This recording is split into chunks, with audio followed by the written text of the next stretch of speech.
ভিত্তি নাই। আপনাদেরকে একথা স্পষ্টভাবে জানতে হবে। বিশেষ করে শহরে ম্যারেজ ডেটা যে পালন করে, একটু যদি লজ্জা শরম থাকে, নাতি পুতি আছে, বউ আছে, পুত্রবধূ আছে, কোন কোন জায়গায় শোনা যায় পুত্রবধূরা শাশুড়িকে সাজাইয়া আর ছেলেরা বাপের সাজাইয়া তারপরে এক ঘরের মধ্যে দিয়ে দেয়।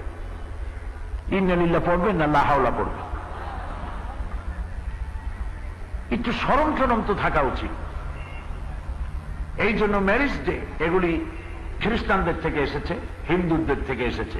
জন্মদিন পালন করা কি হইল? একটা কেক আনলো, আর যে কয় বছর বয়স সেই কয় বছরের কয়টা মোমবাতি জ্বালাই, একজনের ছুরি হাতে নিল, হ্যাপি বার্থডে টু ইউ বলে ফু দিয়া মোমবাতিগুলো লিবাই দিল। তাতে হইল কি?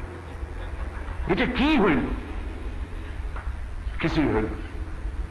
কাজী এগুলি এমনকি মুহাম্মদ রাসূলুল্লাহ সাল্লাল্লাহু আলাইহি সাল্লামের জন্মদিবস, মৃত্যু দিবস পালন করার শরীয়তের কোন সিদ্ধান্ত নাই।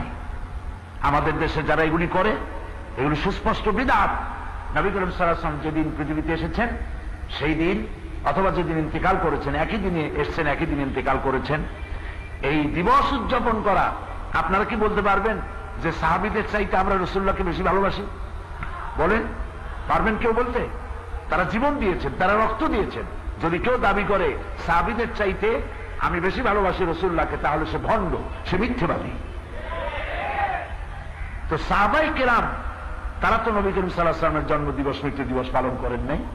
এই জন্য জন্মদিবস, মৃত্যু দিবস, বিবাহ দিবস আর এই জাতীয় দিবস পালন করা মরলে পরে কুলখানি আর চল্লিশা, এ সবগুলো বেদাত, শরীয়তের কোনো ভিত্তি নেই।